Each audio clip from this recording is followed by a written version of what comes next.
بسم اللہ الرحمن الرحیم نحمده ونصلی ونسلم علی رسوله الکریم اما بعد فاعوذ باللہ من الشیطان الرجیم بسم اللہ الرحمن الرحیم اتل ما اوحی الیک من الکتاب واقم الصلاة ان الصلاة تنہی عن الفحشاء والمنکر ولذکر اللہ اکبر واللہ یعلم ما تصنعون صدق اللہ مولانا العظیم۔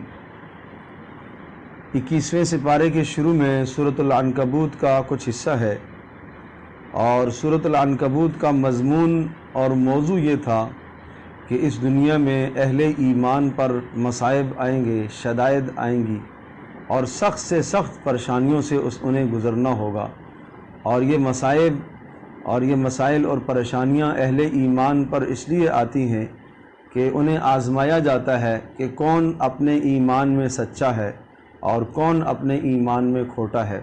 کھرے اور کھوٹے میں تمیز کرنے کے لیے اہل ایمان پر مصائب آیا کرتے ہیں، اور اس موقع پر جو استقامت اختیار کرتے ہیں اور مصائب پر جم جاتے ہیں اور دین کو مد نظر رکھ کر زندگی گزارتے ہیں، رسول اکرم صلی اللہ تعالی وسلم کی پیروی اور اطاعت سے منہ نہیں پھیرتے، ایسوں کو اللہ تبارک تعالیٰ کامیاب کیا کرتا ہے۔ اور 21ویں سپارے کے شروع میں 2 اعمال یہ بتائے کہ ان 2 اعمال کے ذریعے سے مصائب سے بچا جا سکتا ہے، یعنی مصائب سے خلاصی کا حل ان 2 اعمال میں ہے۔ اتل ما اوحی الیک من الکتاب واقم الصلاة، ایک تلاوت اور دوسرا نماز کا قائم کرنا، لیکن تلاوت بھی آداب کی رعایت کے ساتھ ہو اور نماز کا قائم کرنا بھی آداب کی رعایت کے ساتھ ہو۔ ان الصلاۃ تنہی عن الفحشاء والمنکر، بے شک نماز بے حیائی سے اور منکرات سے روکتی ہے، اور نماز کے ذریعے سے انسان کے غموں کا ازالہ ہوتا ہے، آدمی کی پریشانیوں کا ازالہ نماز کے ذریعے سے ہوتا ہے۔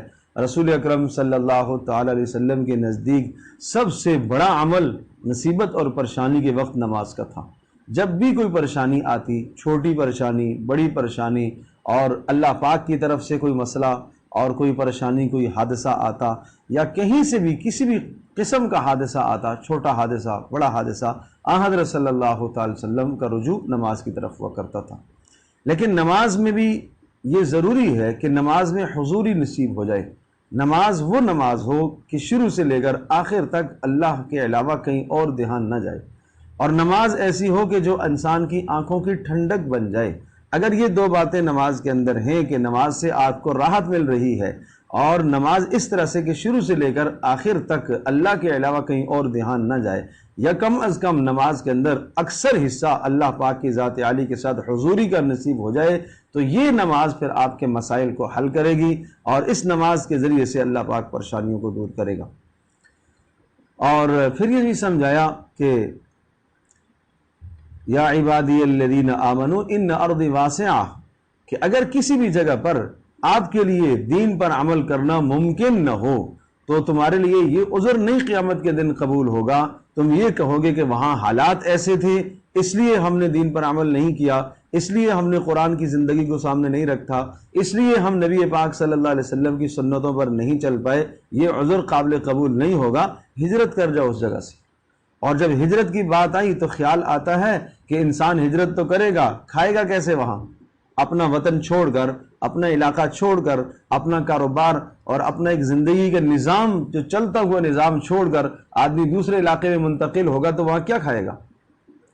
اس کی معاش کے ذرائع کیسے ہوں گے؟ تو اس پر فرمایا وَكَأَيٍّ مِّن دَابَّةٍ لَا تَحْمِلُ رِزْقَهَا اللَّهُ يَرْزُقُهَا وَإِيَّاكُمْ، کتنے چوپائے جانور اور کتنے حیوانات ایسے ہیں جو ساتھ روزی لیے پھرتے ہیں؟ کیا کوئی بھی ساتھ روزی نہیں لیے پھرتا ہے، سب کو اللہ پاک کھلاتا ہے، اور اللہ پاک تمہیں بھی کھلائے گا، اور روزی کی ذمہ تو اللہ پاک نے لیا ہوا ہے۔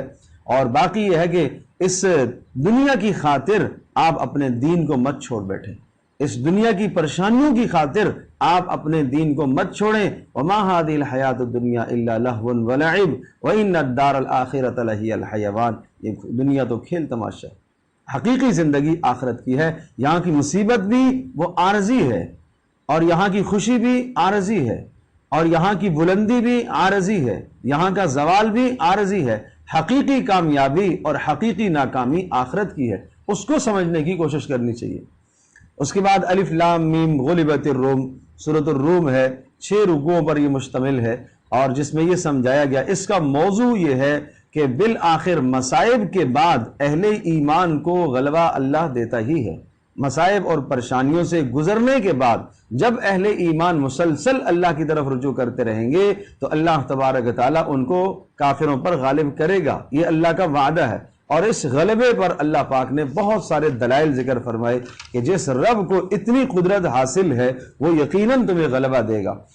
یعلمون ظاہرا من الحیات الدنیا وہم عن الآخرۃ ہم غافلون، صرف دنیا کی ظاہری زیب و زینت کو دیکھ کر تم فیصلہ مت کیا کرو، صرف دنیا کو تم دیکھ کر اس کو تم حقیقی سمجھ بیٹھے ہو، اس کو حقیقی کامیابی سمجھ بیٹھے ہو۔ اور یہاں آج اگر مسلمان اسلام لانے کے باوجود بھی اور دین پر چلنے کے باوجود بھی اگر کسی بھی جگہ پر مصائب اور پریشانی کا شکار ہے تو تمہیں حقیقت سمجھنی چاہیے کہ یہ دنیا کی کوئی حقیقت ہی نہیں ہے، اور اس پریشانی کے بدلے میں اللہ تبارک و تعالیٰ نہ معلوم اس کا کتنا مقام بلند کرے گا، اس حقیقت کو تمہیں سمجھنا چاہیے۔ اور اسی طرح سے غلبے کی ایک دلیل ارشاد فرمائی کہ اولم یسیروا فی الارض فینظروا کیف کان عاقبۃ الذین من قبلہم، یہ نہیں دیکھا کہ گزشتہ اقوام کتنی طاقتور قومیں تھیں اور نبیوں کے ساتھ انہوں نے مقابلہ کیا، نبیوں کی ٹکر پر جب آئے تو اللہ تبارک و تعالیٰ نے نبیوں کو اور نبیوں پر ایمان لانے والوں کو اللہ پاک نے کامیاب فرمایا اور انہیں ان کافروں پر اللہ نے غالب فرمایا۔ اور اسی طرح سے پھر مزید وَمِنْ آیَاتِهِ أَنْ خَلَقَكُم مِّن تُرَابٍ ثُمَّ إِذَا أَنْتُمْ بَشَرٌ تَنْتَشِرُونَ، وہ پروردگار جو جاندار سے بے جان سے جاندار نکالتا ہے اور جس نے تمہیں مٹی سے پیدا کیا ہے، کیا وہ اس بات کی قدرت نہیں رکھتا کہ مٹی سے ایک انقلاب پیدا ہوا کہ اس مٹی سے خوبصورت انسان جس نے بنایا ہے، کیا وہ تمہاری اس مظلومیت اور اس مغلوبیت کے بعد اللہ پاک تمہیں غالب نہیں کر سکتا؟ وَمِنْ آیَاتِهِ أَنْ خَلَقَ لَكُم مِّنْ أَنفُسِكُمْ أَزْوَاجًا لِتَسْكُنُوا إِلَيْهَا، اس کی قدرت کی ایک نشانی تو یہ بھی تو ہے کہ اس نے تمہیں جوڑا بنایا ہے اور تمہارے درمیان میں محبتوں کو ڈالا ہے۔ تو اللہ پاک قادر مطلق ہے کہ آج جو تمہارے سے نفرت کر رہے ہیں اللہ تبارک و تعالیٰ کل ان کو تمہارے سامنے لائے گا، تمہارے زیر ہو جائیں گے اور وہ مسلمان ہو جائیں گے، اور پھر ان کے دلوں میں ان کے اور تمہارے دلوں میں محبتیں قائم ہو جائیں گی۔ اسی طرح سے وَمِنْ آیَاتِهِ خَلْقُ السَّمَاوَاتِ وَالْأَرْضِ، آسمان اور زمین کا پیدا کرنا اور زبانوں کا اختلاف اور رنگوں کا اختلاف، یہ سب اللہ کی قدرت کی نشانیاں ہیں۔ اور اسی طرح سے دن رات کا آنا اور رات کو استراحت اور آرام کے لیے اللہ نے پیدا فرمایا، مقرر فرمایا، اور دن کو ذریعہ معاش بنایا، اس میں اللہ کی قدرت کی نشانیاں ہیں۔ وَمِنْ آیَاتِهِ يُرِيكُمُ الْبَرْقَ، اسی طرح سے بجلی کا چمکنا اور بارش سے پہلے جس سے آدمی کو ڈر بھی لگ رہا ہوتا ہے، امید بھی ہو رہی ہوتی ہے، یہ سب اللہ کی نشانیاں ہیں۔ اور تقوم السماء والارض بامری، آسمان کو کس نے قائم کیا ہوا ہے؟ اللہ نے قائم کیا۔ زمین کو کس نے قائم کیا ہے؟ اللہ نے قائم کیا ہوا ہے۔ ثم اذا دعاكم دعوة من الارض اذا انتم تخرجون، ایک وقت آئے گا سب کے سب تم زمین سے نکل کر آؤ گے اور اللہ کے سامنے سب کے سب حاضر ہو جاؤ گے۔ تو وہ قادر ذات ہے اور وہ ذات تمہیں اس دنیا کے اندر بھی غلبہ دے سکتی ہے۔ اور پھر سمجھایا کہ شرک کو چھوڑ دیا جائے، غلبے کے لیے ضروری ہے تمہارا غلبہ جب ہوگا وَأَنْتُمُ الْأَعْلَوْنَ إِن كُنْتُم مُؤْمِنِينَ، اگر ایمان میں تم پختہ ہوگے تو تمہارا غلبہ ہوگا۔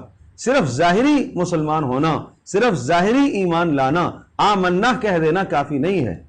اللہ تبارک و تعالیٰ کی جو مدد ہے وہ کامل ایمان پر آئے گی۔ اور اسی طرح سے فرمایا فَأَقِمْ وَجْهَكَ لِلدِّينِ حَنِيفًا فِطْرَةَ اللَّهِ الَّتِي فَطَرَ النَّاسَ عَلَيْهَا، دین فطرت پر آؤ۔ اللہ تبارک و تعالیٰ نے خالق فطرت نے تمہارے قلوب کے اندر توحید کو ودیعت رکھا ہے، امانت کے طور پر تمہارے دلوں کے اندر رکھا ہے۔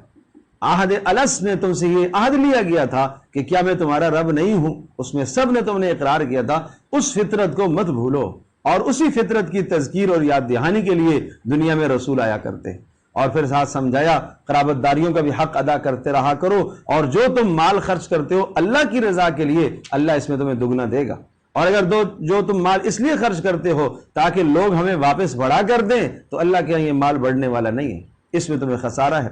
ظہر الفساد فی البر والبحر بما کسبت ایدی الناس، اس دنیا میں اگر کبھی مصائب آ جائیں، عمومی مصائب، پوری امت ابتلا میں آ جائے، کسی مصیبت میں آ جائے، زلزلے کا شکار ہوں گے، قحط کا شکار ہوگے، تو کہا کہ یہ سب تمہارے اعمال کا نتیجہ ہے، اور اس قسم کے مصائب اللہ اس لیے بھیجتا رہتا ہے تاکہ تم اللہ پاک کی طرف واپس پلٹ آؤ۔ تاکہ لعلہم یرجعون، اللہ کی طرف تم واپس پلٹو۔ اللہ تبارک و تعالیٰ کو کوئی تمہارے سے دشمنی نہیں ہے۔ ما یفعل اللہ بعذابکم ان شکرتم، اللہ تبارک و تعالیٰ کو تمہیں عذاب دینے سے کوئی سروکار نہیں ہے، اللہ پاک کو عذاب دینے سے کوئی خوشی نہیں ہے، وہ اس لیے کر رہا ہے تاکہ تم واپس اللہ کی طرف رجوع کر لو۔ اور پھر اللہ پاک نے گزشتہ تاریخ سمجھائی دی کہ کتنے رسولوں کو اللہ پاک نے بھیجا، اور قوموں نے جب ٹھکرایا رسولوں کی باتوں کو، فانتقمنا من الذین اجرموا، ہم نے ان مجرموں سے انتقام لیا۔ اور اللہ فرما رہے وَكَانَ حَقًّا عَلَيْنَا نَصْرُ الْمُؤْمِنِينَ، ہمارے ذمے لازم ہے کہ ہم اہل ایمان کی مدد کریں گے۔ اور پھر ایک مدد کا ایک اور غلبے کا ایک اور دلیل اور نشانی سمجھائی، اللہ الذی خلقکم من ضعف ثم جعل من بعد ضعف قوة ثم جعل من بعد قوة ضعفا وشیبا، کیا تم نہیں دیکھتے جب تم پیدا ہوئے تھے تو کتنے کمزور تھے، اور پھر اس کمزوری کے بعد آہستہ آہستہ تم جوانی پر آئے، مکمل تمہیں طاقت حاصل ہوئی، اور پھر ایک وقت آئے گا جب تمہارے اوپر بڑھاپا چھا جائے گا تو بڑھاپے میں پھر تم ضعف اور کمزوری کی طرف چلے جاؤ گے۔ تو یہ ایک حالت سے دوسری حالت کا بدلنا، کمزوری سے طاقت کی طرف اور طاقت سے واپس کمزوری کی طرف لے کے جانا، یہ اللہ پاک کا ایک نظام ہے۔ اس نظام کو تم دیکھ کر یہ سمجھ لو کہ آج اگر کسی کو طاقت حاصل ہے تو وہ عارضی ہے، وہ ہمیشہ اور دائمی طاقت نہیں ہے۔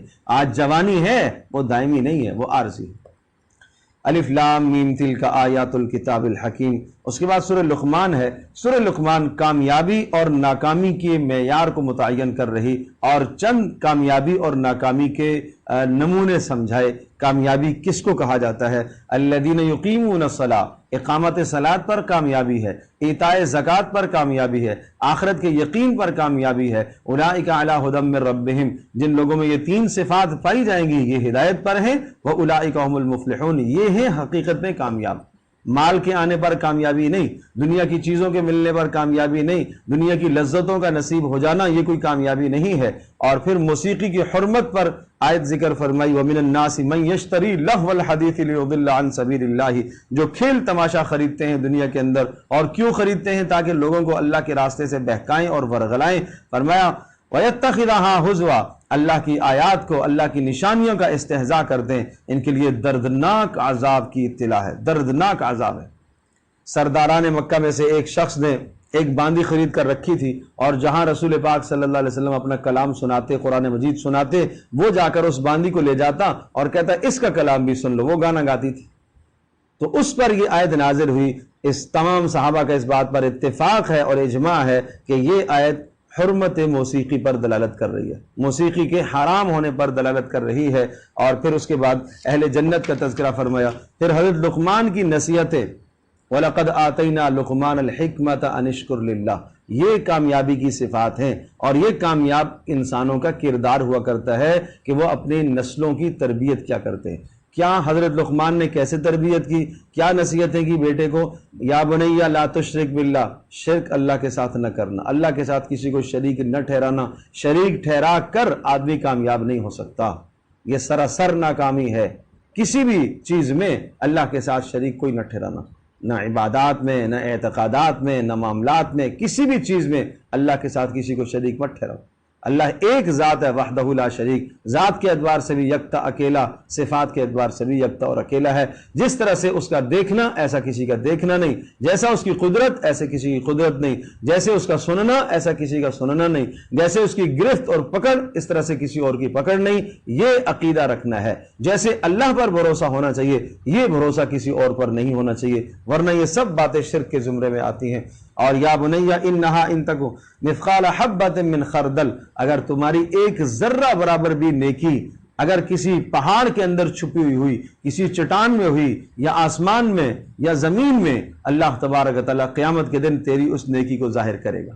اسی طرح سے اگر تیرا ایک گناہ تو نے چٹانوں میں چھپ کر کیا ہے، زمینوں کے اندر جا کے تو نے گناہ کیا ہے، سمندروں میں اتر کر تو نے کیا ہے، آسمانوں کی بلندیوں پر تو نے وہ گناہ کیا ہے، کسی بھی خطے پر تو نے گناہ کیا ہے، اللہ تبارک و تعالیٰ قیامت کے دن تیرے اس گناہ کو بھی حاضر کرے گا اور اس پر تیری سزا کا فیصلہ ہوگا۔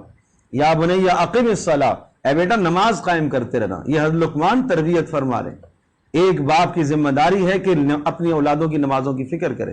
یہ اس لیے حضرت لقمان کے کلام کو ذکر فرمایا ہے کہ دیکھو بلند کردار والے لوگ اس طرح سے تربیت کیا کرتے ہیں۔ اقیم الصلاۃ، نماز قائم کرتے رہنا۔ اور یہ باتیں تو وہ تھی جو اپنی ذات سے متعلق. اب دوسروں کی خیر خواہی کے لیے وَأْمُرْ بِالْمَعْرُوفِ نیکی کا حکم کرنا، وَانْهَا عَنِ الْمُنْكَرِ گناہوں سے روکنا، وَاصْبِرْ عَلَى مَا أَصَابَكَ اور جب آپ نیکی کا حکم کریں گے اور گناہوں سے روکیں گے تو اس پر مصائب آئیں گے، ان پر آپ کو صبر کرنا ہوگا. وَلَا تُصَعِّرْ خَدَّكَ لِلنَّاسِ اخلاق سکھائے، اخلاق لوگوں سے بات کرنے کا سلیقہ سمجھایا. جب لوگوں سے بات کرو تو گالوں کو پھلا کے بات مت کیا کرو، متکبرانہ انداز سے مت بات کرو، منہ چڑھا کر مت بات کیا کرو، بے التفاتی سے مت بات کیا کرو. وَلَا تَمْشِ فِي الْأَرْضِ مَرَحًا چلنے کا انداز سمجھایا، زمین میں اکڑ کے مت چلنا، متکبرانہ چال نہ ہو، لباس میں تکبر نہ ہو اور چال میں تکبر نہ ہو، گفتار میں تکبر نہ ہو، کسی بھی قسم کا تکبر آپ کے کسی عمل سے نہ ٹپکتا ہو. ان اللہ لا يحب كل مختار فخور دل کے متکبر، زبان کے متکبر کو اللہ پسند نہیں کرتا. دل میں دوسروں کو حقیر جانتا ہے، کبر ہے، زبان سے متکبرانہ جملے بولتا ہے، تکبر ہے. وَقْصِدْ فِي مَشْيِكَ وَاغْضُضْ مِنْ صَوْتِكَ چال کیسے ہونی چاہیے؟ معتدل چال ہو، تیز بھی نہیں ہو، آہستہ بھی نہ ہو، معتدل. وَاغْضُضْ مِنْ صَوْتِكَ آواز کیسی؟ جتنی آواز کی ضرورت ہے اتنی آواز بلند کرنی ہے. إِنَّ أَنْكَرَ الْأَصْوَاتِ لَصَوْتُ الْحَمِيرِ بدی آواز گدھے کی آواز ہوا کرتی ہے. ماں باپ کے سامنے چیخنا نہیں ہے، بڑوں کے سامنے چلانا نہیں ہے، ادب سے بات کرنی ہے، احترام سے بات کرنی ہے. اور اس کے بعد اللہ تبارک تعالیٰ کی قدرت کے دلائل کہ زمین و آسمان کا وہ مالک ہے اور وہ تمہاری بندگی اور عبادت سے غنی ہے، اس کو کوئی ضرورت نہیں ہے تمہاری عبادت کی. اور اس کی تعریفوں کا تو یہ حال ہے کہ اگر ساری دنیا کے درخت قلم بنا دیے جائے اور سارے سمندر سیاہی بنا دیے جائیں اور اس کی تعریفیں لکھتے چلے جاؤ، سارے ملائکہ بیٹھ کے لکھیں، سارے انسان انبیاء بیٹھ کے لکھیں، تو ما نفدت کلمات اللہ، اللہ تبارک تعالیٰ کی تعریف کے کلمات پھر بھی ختم نہیں ہوں گے. اور اسی طرح سے یہ سمجھایا قیامت کے دن کوئی دوسرے کے کام نہیں آئے گا، کوئی اولاد باپ کے کام نہیں، باپ اولاد کے کام نہیں. وَلَا يَغُرَّنَّكُمْ بِاللَّهِ الْغَرُورُ فَلَا تَغُرَّنَّكُمُ الْحَيَاةُ الدُّنْيَا دنیا کی زندگی تمہیں دھوکے میں نہ ڈالے، تمہیں شیطان دھوکے میں نہ ڈالے. قیامت کا وقت مقرر ہے، وہ آنے والا ہے اور تم سے حساب و کتاب لیا جائے گا. سورۃ السجدہ الف لام میم تنزیل الکتاب لا ریب فیہ من رب العالمین. یہ صورت یہ بتا رہی ہے کہ قرآن مجید اللہ کا کلام ہے، اس میں کوئی شک اور شبہے کی گنجائش نہیں ہے. یہ اللہ کا کلام ہے اور اللہ تبارک تعالیٰ نے محمد صلی اللہ تعالی علیہ وسلم پر اتارا ہے. اور ایک بار نہیں کئی بار یہ قرآن چیلنج کر چکا ہے کہ اگر تمہیں شک اور شبہ ہے کہ یہ اللہ کی طرف سے نہیں ہے تو اس کی مثال لے کے آؤ، اس کی ایک مثال لو. اور پھر انسان کی تخلیق، اللہ تبارک تعالیٰ کی تدبیر کہ اللہ نے آسمانوں کو پیدا فرمایا اور اللہ پاک نے تدبیر فرمائی اور اللہ کے سامنے کوئی شفاعت کرنے والا نہیں ہے بغیر اس کی اجازت کے. پھر انسان کی تخلیق کو ذکر فرمایا اور پھر کچھ آخرت کے احوال. وَلَوْ تَرَىٰ إِذِ الْمُجْرِمُونَ نَاكِسُو رُءُوسِهِمْ عِنْدَ رَبِّهِمْ جب مجرم لوگ اللہ کے عذابوں کو دیکھیں گے اور اس وقت یہ کہیں گے ربنا ابصرنا وسمعنا فرجعنا نعمل صالحا انا موقنون. اے اللہ یہ عذاب دیکھ لیے، اے اللہ جہنمیوں کی اور جہنم کی چیخ و پکار بھی سن لی.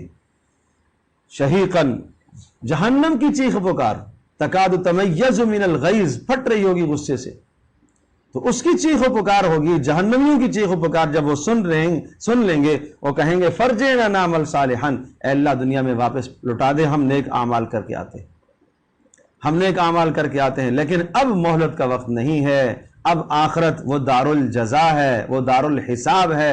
دار العمل آخرت نہیں ہے، دار العمل دنیا ہے، عمل کی جگہ یہ دنیا ہے. اور پھر اہل ایمان کی نشانیاں جو اللہ کے مقرب بندے، تتجافا جنوبہم اللہ کی آیات پر جو لوگ غور و فکر کرتے ہیں اور جب اللہ کی آیات پڑھی جاتی ہیں تو ان سے نصیحت حاصل کرتے ہیں، اللہ کی حمد و ثنا کرتے ہیں، تکبر سے وہ خالی ہیں. تتجافا جنوبہم عن المضاجع اور ان کے پہلو بستروں سے جدا رہتے ہیں، راتوں کو اللہ کے سامنے قیام کرتے ہیں. یدعون ربہم خوفا وطمعا اپنے پروردگار کو پکارتے ہیں اللہ سے ڈرتے ہوئے بھی اور امید بھی ہوتی ہے. ومما رزقناہم ينفقون اور جو ہم نے دیا ہے اس میں سے خرچ بھی کرتے ہیں. ایک اعلان ہوگا قیامت کے دن این الذین تتجافا جنوبہم عن المضاجع یدعون ربہم خوفا وطمعا.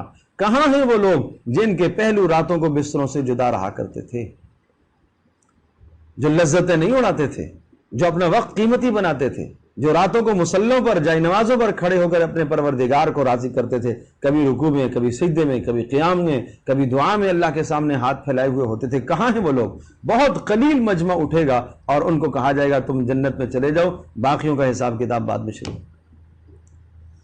فَلَا تَعْلَمُ نَفْسٌ مَّا أُخْفِيَ لَهُم مِّن قُرَّةِ أَعْيُنٍ، ان کے لیے اللہ نے کیا تیار کر کے رکھا ہے کوئی نفس نہیں جانتا۔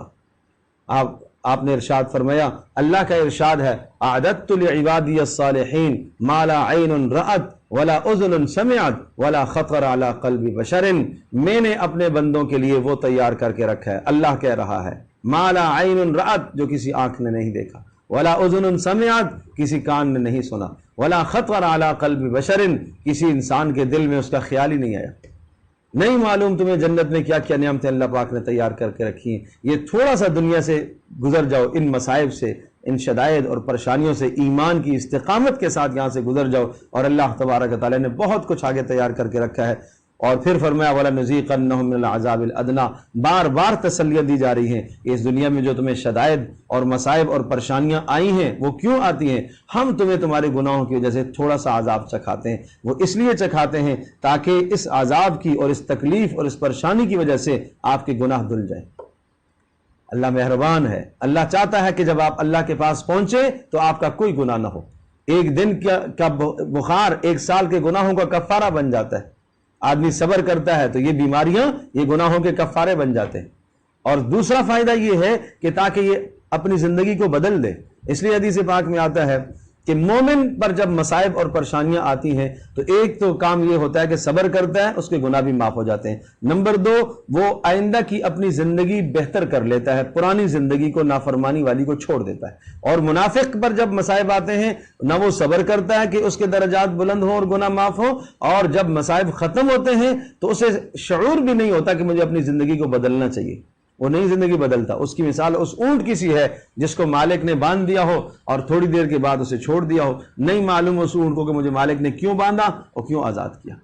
تو اس لیے جب مصائب آئیں تو یہ 2 باتیں ضرور، 2 باتوں کو مد نظر رکھنا چاہیے۔ مصائب پر صبر کریں گے تو اللہ کے ہاں درجات بلند ہوں گے، گناہ معاف ہوں گے۔ اور نمبر 2، مصائب کے بعد اپنی پرانی زندگی کو بدل دو، نافرمانی والی زندگی کو چھوڑ دو۔ یا ایھا النبی اتق اللہ ولا تطع الکافرین والمنافقین، سورۃ الاحزاب مدنی سورت ہے، اس میں رسومات جاہلیت کا خاتمہ ہے۔ جاہلیت کے زمانے کی چند رسومات تھیں، ان کا خاتمہ کیا گیا۔ چنانچہ ایک رسم یہ سمجھی جاتی تھی کہ جس آدمی کو اللہ پاک نے ذہانت سے نوازا ہو اور بہت زیادہ ذہین اور فطین ہو، کہا جاتا تھا کہ اس کے سینے میں 2 دل ہیں۔ کہا نہیں، ما جعل اللہ لرجل من قلبین فی جوفی، اللہ نے کسی کو 2 دل نہیں دیے، دل ایک ہی ہے۔ نمبر 2، اگر کوئی آدمی اپنی بیوی سے زہار کر لیتا تھا، کہتا تھا کہ تم میرے لیے میری ماں کی طرح ہو، اس قسم کے الفاظ اگر کہہ دیتا تھا تو وہ ہمیشہ ہمیشہ کے لیے حرام سمجھی جاتی تھی اور طلاق ہی سمجھی جایا کرتی تھی۔ تو کہا وما جعل ازواجکم اللاتی تظاہرون منہن امہاتکم، وہ جو تمہاری بیویاں ہیں جن سے تم زہار کر لیتے ہو، وہ زہار کرنے سے تمہاری مائیں نہیں بنتی۔ اور سورۃ المجادلہ 28ویں سپارے میں اس کا کفارہ سمجھایا کہ اگر کسی شخص نے اپنی بیوی سے زہار کیا تو وہ غلام آزاد کرے، اور غلام اگر اسے آزاد کرنے کے لیے نہیں ملتا ہے تو پھر جو ہے وہ مسلسل 60 روزے رکھے گا، اور روزے بھی اگر نہیں رکھ سکتا تو پھر 60 آدمیوں کو کھانا کھلائے گا 2 وقت کا۔ اور تیسرا رسم یہ تھا، تیسرا اصول یہ سمجھا جاتا تھا، جاہلیت کے زمانے میں یہ بات مشہور تھی کہ جو آدمی کسی شخص کو، کسی بچے کو لے لیتا، گود لے لیتا، اسے پالتا، تو اسے منہ بولا بیٹا قرار دیتا تو وہ حقیقی بیٹے کی طرح ہوتا، وہ میراث میں شریک ہوتا تھا۔ تو اس رسم کو بھی ختم فرمایا کہ نہیں، تمہارا منہ بولا بیٹا تمہارا حقیقی بیٹا نہیں ہو سکتا، لہٰذا آج کے بعد تم اپنے منہ بولے بیٹے کو نسبت اپنی طرف نہیں کر سکتے ہو، اس کی نسبت اس کے باپ کی طرف کرو۔ لہذا آج بھی اگر کوئی آدمی کسی کو منہ بولا بیٹا کہہ دیتا ہے اور اس کو گود لے لیتا ہے، پالتا ہے، تو نسبت اس کے حقیقی باپ کی طرف ہوگی، نسبت اپنی طرف کرنا جائز نہیں ہے۔ فرمایا اگر تمہیں نہیں آتا اس کا نام اس ولدیت تمہیں نہیں معلوم، فَإِن لَّمْ تَعْلَمُوا آبَاءَهُمْ، تمہیں نہیں پتا کہ اس کا باپ کون ہے، فَإِخْوَانُكُمْ فِي الدِّينِ، اس کو بھائی کہہ کر پکارو، اس کو بھائی کہہ کر پکارو۔ اور اگر وہ غلام ہے تو وہ تمہارا غلام ہے، وَلَيْسَ عَلَيْكُمْ جُنَاحٌ فِيمَا أَخْطَأْتُمْ بِهِ، ہاں اگر پہلے ایسا قصور ہو گیا، تم سے غلطیاں ہو گئی ہیں تو اللہ تبارک و تعالیٰ درگزر کرنے والا ہے۔ نبی کا مقام سمجھایا کہ نبی کا مقام اور مرتبہ النبی اولیٰ بالمؤمنین من انفسہم، کہ نبی پاک صلی اللہ علیہ وسلم کا احترام اتنا ہونا چاہیے کہ نبی کی ذات تمہیں اپنی ذات سے زیادہ محبوب ہونی چاہیے، یہ ایمان کا بلند درجہ ہے۔ اور وَأَزْوَاجُهُ أُمَّهَاتُهُمْ، اور نبی کی بیویاں وہ تمہاری مائیں ہیں، لہٰذا ان کا اسی طرح سے احترام کرو جس طرح سے تم اپنی ماؤں کا احترام کرتے ہو۔ ہاں یہ جو بلند مقام سمجھائے وَأُولُو الْأَرْحَامِ بَعْضُهُمْ أَوْلَىٰ بِبَعْضٍ، باقی قرابت داریاں برقرار رہیں گی اور قرابت داریوں کے اندر جو ہے میراث جاری ہوگی، وہ معاملات قرابت داریوں کے اندر چلیں گے، وہ ان رشتوں کے اندر نہیں ہوں گے۔ یہ جو آپ کو یہ احترام کے رشتے سمجھائے ہیں، نبی کے ساتھ تمہارا احترام کا تعلق اور رشتہ ہے، ازواج مطہرات سے جو تمہارا اولاد کا رشتہ ہے، تم اولاد ہو اور ازواج مطہرات تمہاری ماؤں کی طرح ہیں، یہ احترام کے درجات ہیں۔ اور پھر اس کے بعد اللہ کی نعمتوں کو یاد کرو اور غزوہ احزاب کا تذکرہ اور کچھ منافقوں کے احوال سناتے ہوئے پھر آخر میں لقد کان لکم فی رسول اللہ اسوۃ حسنہ، رسول کی زندگی میں تمہارے لیے بہترین نمونہ ہے۔ تم اپنی زندگی کو بہتر سے بہتر کرنے کے لیے، اس دنیا کے اندر زندگی گزارنے کے لیے تمہارے لیے نمونہ کیا ہونا چاہیے، آئیڈیل کیا ہونا چاہیے؟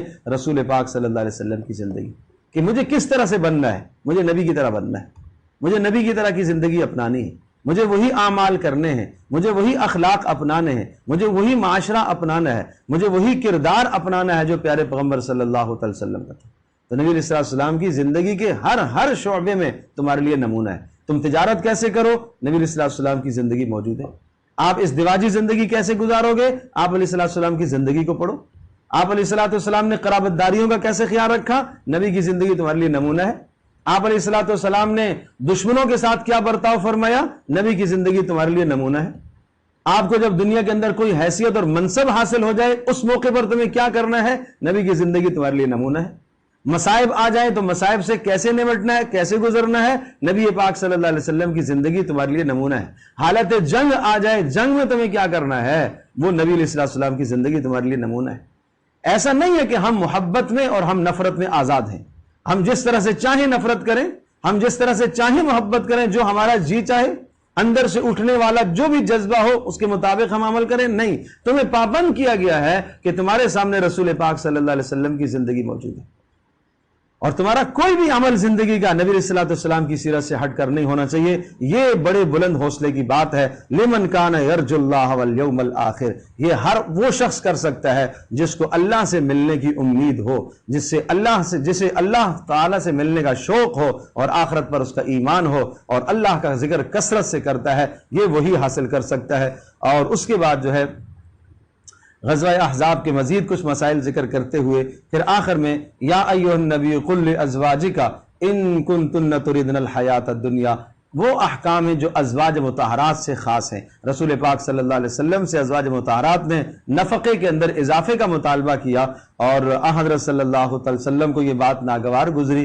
یہ بات بھی ذہن نشین فرمانے کی ہے کہ اس دیواجی زندگی میں کبھی کبھار ناگواری آ جایا کرتی ہے، اور اس ناگواری کو انسان سدھارنے کی، بہتر کرنے کی کوشش کیا کرتا ہے۔ حضرت صلی اللہ علیہ وسلم کو یہ بات ناگوار گزری، اللہ پاک نے یہ آیت اتاری کہ آپ اپنی ازواج سے کہہ دیجئے اگر آپ دنیا کا مال و متاع اور سامان چاہتی ہو تو آ جاؤ، میں تمہیں یہ دے دوں گا اور پھر تمہیں میں فارغ کر دوں گا، پھر تم میری طرف سے فارغ ہو۔ لیکن اگر تمہیں اللہ اور اس کا رسول اور آخرت چاہیے تو پھر یہ مشقتیں برداشت کرنی ہوں، پھر یہ تکلیفیں برداشت کرنی ہوں گی۔ یہ نمونہ بننا ہے اس گھرانے کو، عالم اسلام کے لیے اس گھرانے کو نمونہ بننا ہے۔